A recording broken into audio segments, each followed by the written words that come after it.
जय हिंद विद्यार्थी मित्रांनो, मागच्या व्हिडिओमध्ये आपण वर्ग शिकत होतो. वर्ग शिकताना मी तुम्हाला एक मेथड शिकवली होती.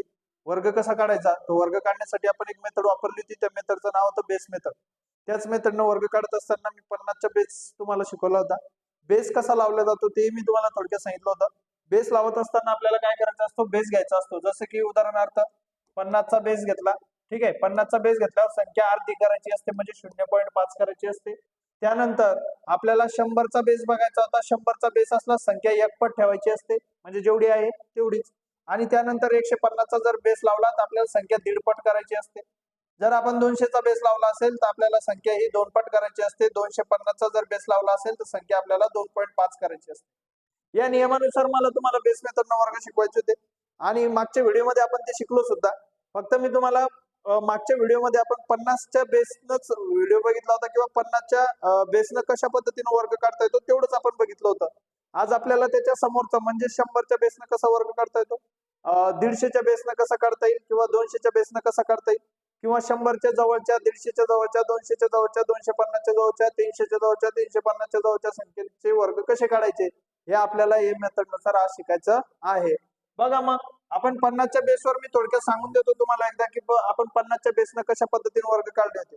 जर 50 पेक्षा लहान संख्या असेल, 50 पेक्षा म्हणजे काय, मी तुम्हाला आधी सांगितलं होतं, बेस मेथड वापरत असताना आपल्याला 1 ते 25 पर्यंतचे सर्व संख्यांचे वर्ग पाठ पाहिजे. त्याच्यानंतर आपण 1000 पर्यंतच्या सर्व संख्यांचे वर्ग काढू शकतो. मग आता आपल्याला काय करायचंय समजून घेऊ आपण थोडक्यात. काय होतं, ज्या वेळेस आपण 50च्या बेसचा वर्ग काढला होता, अशा पद्धतीने काढला होता की समजा 50च्या जवळची संख्या आहे 25 पेक्षा मोठी पण 50 पेक्षा लहान, अशा ज्या संख्या आहेत त्यांचा वर्ग काढताना आपण काय केलं होतं. उदाहरणार्थ समजा आपल्याला काढायचा आहे 38चा स्क्वेअर, ठीक आहे. आता 38चा स्क्वेअर जर आपण काढत असेल तर 38चा वर्ग काढण्यासाठी ही संख्या कोणत्या बेसच्या जवळ आहे, तर 50च्या जवळ आहे. 50 पेक्षा कशी आहे, तर लहान आहे. 50 पेक्षा कितीनं लहान आहे, तर 50 पेक्षा ही संख्या आहे 12नं लहान. म्हणून काय करायचं असतं, 12चा वर्ग घ्यायचा असतो. 12चा वर्ग असतो 144, पण इथं लिहायचे 44. हातचा घ्यायचा आहे आपल्याला 1, कारण आपण इथं नेहमी 2 अंक लिहितोय, हे आपण मागच्या व्हिडिओ समजून घेतलं होतं. ठीक आहे. मग त्याच्यानंतर आपण काय करतो पाहता, जेवढे लहान असतात ना तेवढे मायनस करायचे असतात, आणि जेवढे मोठे असतात तेवढे प्लस करायचे असतात.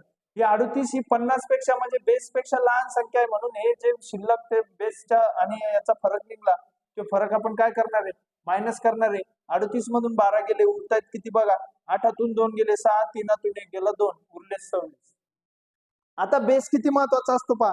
50चा बेस असल्यावर संख्या अर्धी करायची असते. मग अर्धी करायची म्हणजे किती, तर इथं 26 आहे. 26च्या अर्धे किती होतात, तर 26च्या अर्धे होतात 13. मग 13 इथं लिहायचे, पण हातचा किती आपल्याजवळ 1. 13 आणि 1 किती झाले, तर 14 झाले. अशा प्रकारे 1444 हा कोणाचा वर्ग आहे, तर हा 38चा वर्ग आहे. अशाच पद्धतीने आपण 50 पेक्षा मोठी 50च्याच बेसनं निघणाऱ्या संख्येचा वर्ग पाहिला होता. 50च्या बेसनं 25 पासून पुढच्या सगळ्या संख्येचे तर 75 पर्यंतच्या संख्येचे वर्ग निघत असतात. ठीक आहे. मग आता आपण काय करणार आहे बघा, आपल्याला समजा 50च्या पेक्षा मोठी संख्या आहे त्याचा वर्ग काढायचा आहे. समजा मला काढायचा आहे 57चा स्क्वेअर, ठीक आहे. मग 57चा वर्ग ज्यावेळेस मी काढणार आहे त्यावेळेस मी काय करणार आहे, मी 57 ही संख्या कोणत्या बेस जवळ आहे ते पाहणार आहे. पहिले तर ही 50च्या बेस जवळची संख्या आहे. 50 पेक्षा लहान आहे का मोठी, तर 50 पेक्षा ही संख्या मोठी आहे. मग किती न मोठी ते बघणार, तर ही 7 न मोठी आहे. मग आपण काय करणार, 7चा स्क्वेअर घेणार. 7चा वर्ग किती आहे, 7 7 49. 49 लिहून घेतली. तर मोठी असली बेस पेक्षा संख्या तर प्लस करायची असते, लहान असली तर मायनस करायची असते.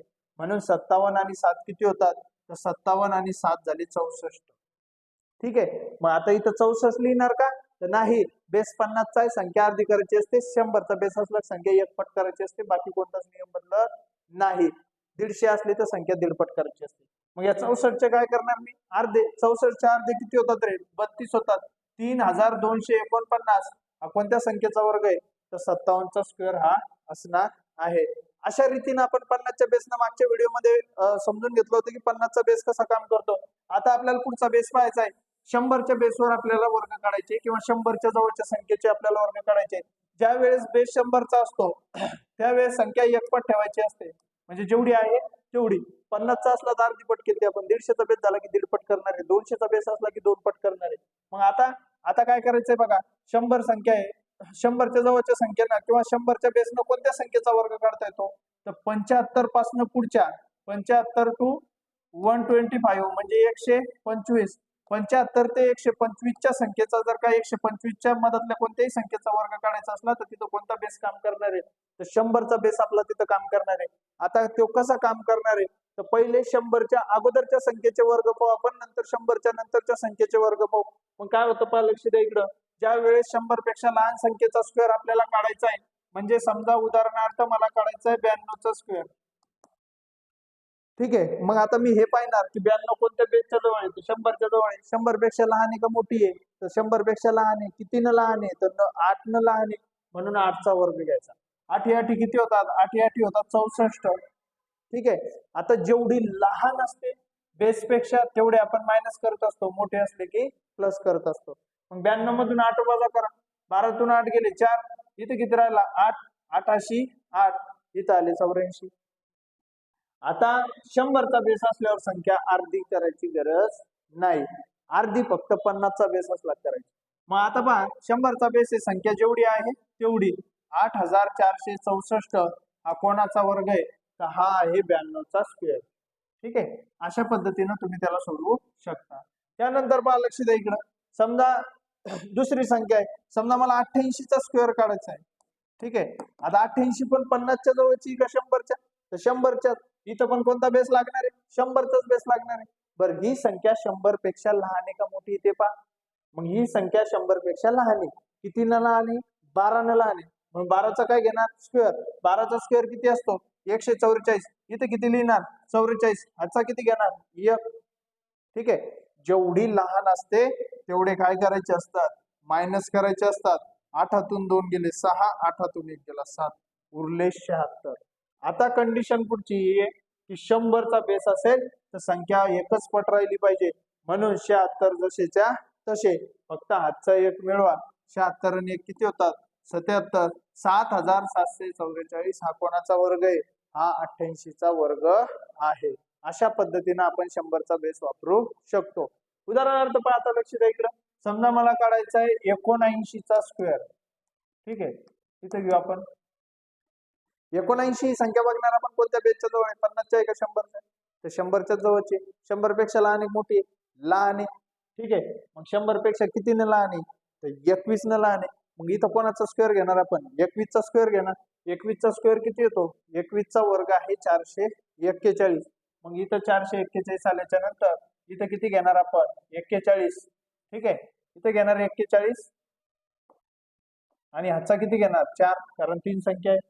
त्यानंतर समोर जाऊन काय होते बघा आता. ठीक आहे, त्यानंतर आपल्याला काय करायचं आहे? जेवढे लहान असतात तेवढे मायनस करायचे असतात, मोठे असले की प्लस. 9तून 1 गेला 8, 7तून 2 गेले 5, उरले 58. बेस कितीचा आहे? बेस आहे बघा 100चा, म्हणल्यावर संख्या अर्धी करायची गरज नाही, एकपटच संख्या ठेवा. 58 आणि वरचे 4, आजचे 4, 58 आणि 4 किती झाले? होतात 62. 6241 हा कोणाचा वर्ग आहे? हा 79चा स्क्वेअर आहे. अशा पद्धतीनं आपण काय करू शकतो? 100च्या बेसनं पण 100 पेक्षा लहान असणाऱ्या संख्येचा स्क्वेअर काढू शकतो. त्याच्यानंतर समोर जाऊन पहा काय होतंय. आता आपण जाऊ समोर. 100 पेक्षा मोठी संख्या आहे पण 100च्याच बेसनं काढायचा आहे वर्ग आपल्याला. मग आता काय होतं पहा. समजा संख्या 100 पेक्षा मोठी पण 100च्या जवळची, म्हणजे तिथं 100चाच बेस काम करेल. मग तो बेस कसा काम करतोय आपल्याला थोडक्यात समजून घ्यायचंय. ठीक आहे, मला सांगा 100 पेक्षा मोठी संख्या आहे, समजा आपल्याला काढायचा आहे 108चा स्क्वेअर. मग 108चा स्क्वेअर काढत असताना मी काय करणार आहे बघा. 108चा स्क्वेअर काढत असताना 108 ही संख्या 100च्या जवळची का पाहणार आहे का 150च्या जवळची? 100च्या जास्त जवळची. मग 100चाच बेस लावणार. 100 पेक्षा लहान आहे का मोठी आहे? 100 पेक्षा मोठी आहे. किती न मोठी? 8 न, म्हणून 8चा स्क्वेअर घेणार. 8 8 64. आता बघा, जेवढी मोठी असते तेवढी आपण काय करत असतो रे? प्लस करत असतो. लहान असली तर मायनस करायची, मोठी असली बेस पेक्षा तर प्लस करायची. मग आता जेवढे मोठे तेवढे काय करणार? तेवढे करणार प्लस. 8 न मोठी होती, 8 प्लस केले 108 आणि 8 किती झाले? 116. 100चा बेस आहे संख्या जशीच्या तशी. 11664 हा 108चा स्क्वेअर आहे. अशा पद्धतीने एकदम सोप्या रीतीने बेस मेथडनं आपण वर्ग काढू शकतो. त्यानंतर पहा, लक्ष द्या इकडे. समजा उदाहरणार्थ मला 115चा स्क्वेअर काढायचा आहे. ठीक आहे, मग 115चा स्क्वेअर काढत असताना मी काय करणार आहे? 115चा स्क्वेअर काढत असताना 115चा स्क्वेअर काढत असताना 115 ही कोणत्या बेसच्या जवळची संख्या आहे ते पाहणार. 100च्या बेसच्या जवळची संख्या आहे. 100 पेक्षा लहान एक मोठी रे, तर मोठी आहे. किती मोठी आहे? 15 ना, म्हणून 15चा वर्ग घेणार. 15चा वर्ग 225. इथं किती लिहिणार? 25. 7चे किती घेणार? 2. ठीक आहे. आता जेवढे मोठे तेवढे काय करणार? प्लस करणार. लहान असते तर काय केली असती? मायनस. 15 न मोठी म्हणून 15 प्लस केले. 5 आणि 5 10 अशी 0. चला 1 1 आणि 1 2 आणि 1 3 1 1 130 आहे. बेस 100चा आहे. संख्या अर्धी करायची गरज नाही. 130 आणि 8चे 2 132. 13,225 कोणाचा वर्ग आहे? 115चा वर्ग आहे. ठीक आहे. त्याच्या समोर जाऊन पहा. लक्ष द्या इकडं. समजा उदाहरणार्थ आपल्याला वर्ग काढायचा आहे पुढच्या संख्येचा. ठीक आहे. आपल्याला वर्ग काढायचा आहे समोरच्या संख्येचा. आपल्याला वर्ग काढायचा आहे 118चा. ठीक आहे. 118चा स्क्वेअर आपल्याला काढायचा आहे. मग 118 ही संख्या 100च्याच जवळची. 100 पेक्षा लहान एक मोठी आहे. मग 100 पेक्षा ही संख्या मोठी आहे. कितीनं मोठी आहे? 18 न मोठी आहे. म्हणून 18चा वर्ग घेणार. 18चा वर्ग किती? तर 18चा वर्ग आहे 324. इथं किती लिहिणार? 24 लिहिणार. आजचे किती घेणार? 3. ठीक आहे. जेवढे मोठे आहेत तेवढे काय करणार? प्लस करणार. 118 आणि 18 किती होतात? 136 होतात. 100चा बेस ही संख्या अर्धी करायची गरज आहे का? अजिबात नाही. 136 जसेच्या तशी लिहा. त्यात 3 घ्या. 136 आणि 3 किती झाले? ते 139. 13,924. अशा रीतीने आपण काय करू शकतो? तर आपण 100च्या बेसना स्क्वेअर काढू शकतो. ठीक आहे. मग आता पुढे पहा. समजा परत एक संख्या घेतो मी 122. 122चा स्क्वेअर आपल्याला काढायचा. 122चा स्क्वेअर काढत असताना 122 ही पण संख्या 100च्याच जवळची का 150 जवळची? नाही, 100च्या जवळची. मग 100 पेक्षा कशी मोठी? किती मोठी? 22 ना. मग 22चा स्क्वेअर घ्या. 22चा वर्ग किती आहे? 484. इथे किती लिहिणार? 84. हाचे किती घेणार? 4. ठीक आहे. जेवढे मोठे तेवढे काय करायचे? प्लस करायचे. लहान असले तर मायनस, म्हणून 22 इथं मी प्लस करणार. ठीक आहे. मग 22 प्लस केले. 122 आणि 22 किती आले? 144. 144. 144 जसे तसे लिहिणार तिथं, कारण बेस 100चा आहे. 144 आणि 8चे 4 148. 14,884 हा वर्ग आहे 122चा. अशा पद्धतीने एकदम सोप्या रीतीने तुम्ही याची प्रॅक्टिस करून हे उदाहरण सोडू शकता आणि हे कायमस्वरूपी बेस मेथड लक्षात ठेवू शकता. चला समोर जाऊ आपण. आता आपल्याला पुढची पट पाहायची, पुढचा बेस पाहायचा आहे. ठीक आहे. काय होतंय? ज्या वेळेस बेस बदलतो, बेस कधी बदलायचा आहे? तर संख्या बघायची कोणती येतं. ठीक आहे. जर संख्या तुम्हाला त्या बेसच्या जवळ दिसेल, जास्त जवळची असेल, त्या बेसनुसार त्या संख्येचा वर्ग आपण त्या बेसनं काढू शकतो. आता आपल्याला पुढचा बेस पाहायचा आहे 150चा. मग 150चा बेस कसा काम करतो ते सांगतो मी तुम्हाला. ठीक आहे. जसा 50चा बेस होता संख्या अर्धी गेलती, 100चा बेस होता संख्या 1 पट गेलती. आता 150चा बेस 150चा बेस आहे म्हणून संख्या कशी करतात? तर संख्या आपल्याला आता 1.5 पट करायची. बाकी कोणताही नियम बदलत नाही. बेस पेक्षा संख्या लहान असली मायनस होते, बेस पेक्षा संख्या मोठी असली तर प्लस होते. याच्यापेक्षा काहीच होणार नाही. मग आता काय करणार आहे पहा, मी 150चा बेस लावणार आहे संख्या 1.5 पट करून. ठीक आहे. मग 150च्या बेसनं कोणत्या संख्येचा वर्ग निघू शकतो? तर आता 125 पासून पुढच्या ते कुठपर्यंत? 175. ठीक आहे. 175 पर्यंतच्या सगळ्या संख्येचा वर्ग आपण इथून काढू शकतो. कसा काढायचा बघा, लक्ष द्या इकडे. आता जर समजा आपण समोर गेलो, समजा आपण 150च्या अगोदरच्या संख्येचे स्क्वेअर पाहू. मग 150च्या अगोदरच्या संख्येचे स्क्वेअर पाहायचे आपल्याला. समजा मला काढायचा आहे 143चा स्क्वेअर, 143. ठीक आहे. मग 143चा स्क्वेअर काढत असताना काय होणार आहे? 143चा स्क्वेअर काढत असताना 143 हे 150च्या जवळची संख्या आहे. 150 पेक्षा लहान असल्यामुळं अगोदर कितीनं लहान आहे ते पाहायचंय. 150 पेक्षा किती लहान आहे? 7 न. मग 7चा काय घेणार? स्क्वेअर. 7चा वर्ग 49. लिहिले 49 इथं. ठीक आहे. जेवढे लहान असतात तेवढे मायनस करायचे असतात, मोठे असले की प्लस करायचे असतात. 3तून 7 जात नाही. आजचा घेतला 13तून 7 गेले, उरले 6. इथं राहिले 3, इथं राहिला 1. 100 किती? 36. 136 150चा बेस. ठीक आहे.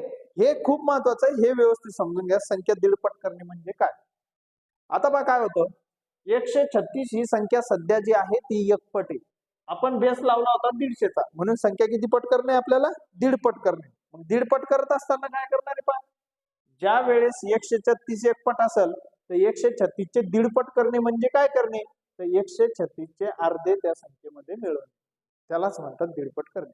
मग 136चे अर्धे किती होतात? तर बघा एकदम सोप्या पद्धतीनं 136 36 4 दे 18 आणि 100 म्हणजे 100 100 4 दे 50 50 आणि 18 किती झाले 68 त्यात ते 68 मिळून घे 8 6 14 4 हाताला 1 6 3 9 1 10 0 हाताला 1 1 आणि 2 किती आलं 204 हातचे वगैरे नव्हते म्हणून जसेच्या तसे 20,449 कोणाचा स्क्वेअर आहे 143 म्हणजे 143 चा स्क्वेअर आहे लक्षात आलं बर बघू आपण अजून उदाहरण पाहू त्याच्यावर समजा मला उदाहरणार्थ काय करायचं आहे आपल्याला काढायचं आहे 139 चा स्क्वेअर आता 139 ही संख्या सुद्धा कोणाच्या जास्त जवळची रे 150च्या जवळची म्हणजे इथं बेस लागणार 150चा 150 पेक्षा लहान एक मोठी 150 पेक्षा लहान आहे किती लहान आहे 11 लहान म्हणून 11चा वर्ग घे 11चा वर्ग किती 121 इथे किती लिहिणार 21 हातचा किती घेणार 1 जेवढे लहान असतील तेवढे काय करून टाकशील मायनस 9तून 1 गेला 8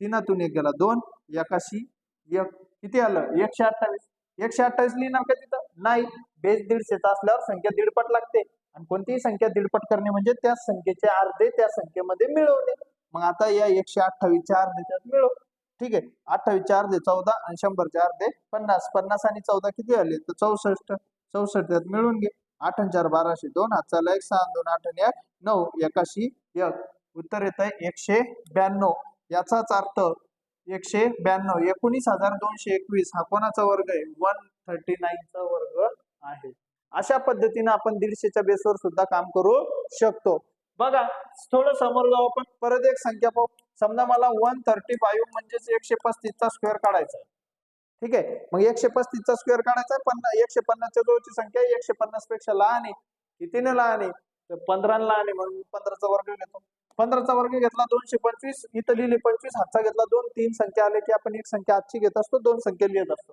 मग जेवढे लहान आहे तेवढे काय करत असतो मायनस करत असतो 15 लहान म्हणून 15 मायनस केले ठीक आहे उरले किती 120 120 लिहिणार का तिथं तर अजिबात नाही मग किती लिहिणार तर 120 च्या दीडपट 120 च्या दीडपट करणे म्हणजे काय तर 120 मध्ये 120 चे अर्धे मिळवणे 120 चे अर्धे किती होतात 60 मग आता हे किती झाले हे झाले 180 आता 180 लिहिणार तिथं 180 हातचे 2 होते 182 18,225 हा कोणाचा स्क्वेअर आहे तर हा 35 चा स्क्वेअर 135 चा स्क्वेअर आहे अशा पद्धतीने एकदम सोप्या पद्धतीने कोणताही बेस असला तुम्ही संख्या काढू शकता थोडक्यात लगेच सांगतो पुढची संख्या आली तर काही जास्त कठीण नाहीये जर समजा आपल्याला बेस मेथडनं बेस काढायचा आहे पण काय होतंय आपल्याला बेस पेक्षा लहान संख्या असली तर मायनस करायचंय मोठी संख्या असली प्लस करायचंय एवढंच ध्यानात ठेवायचंय समजा मी काढतोय आता 156 चा स्क्वेअर 156 चा 156 ही संख्या 150 च्या जवळची 150 पेक्षा लहान एक मोठी किती मोठी 6 मोठी म्हणून 6 मोठी म्हणून 6 चा वर्ग घे 6 6 किती 36 इथे लिहिले 36 हातचा किती हातचा घ्यायची गरज नाही दोन्ही अंक आले मग जेवढे मोठे तेवढे काय करायचे प्लस लहान असले की मायनस 156 आणि 6 किती झाले तर इथं झाले 162 162 लिहिणार का तिथं तर नाही 162 च्या दीडपट घेणार म्हणजे 4 द्यायच्यात मिळवणार मग 162 चे अर्धे किती होतात ठीक आहे मग 162 चे अर्धे पहा इथं 62 चे अर्धे झाले 31 आणि 100 चे अर्धे झाले 50 50 आणि 31 झाले 81 81 मिळवतात 2 आणि 1 3 8 आणि 6 14 4 हाताला 1 आणि 1 2 243 हातचा वगैरे काय नव्हता 24,336 हा 156 चा वर्ग आहे याच रीतीने पुढच्या सगळ्या संख्येचे वर्ग तुम्ही काढू शकता जर 200 चा बेस असला तर 2 पट संख्या करा 250 चा बेस असला तर संख्या 2.5 पट करा संख्या 2.5 पट करणे म्हणजे काय तर त्या संख्येला 2.5 ने गुणायचं ठीक आहे जो गुणाकार येईल ते त्याचं उत्तर असणार आहे त्यानंतर पहा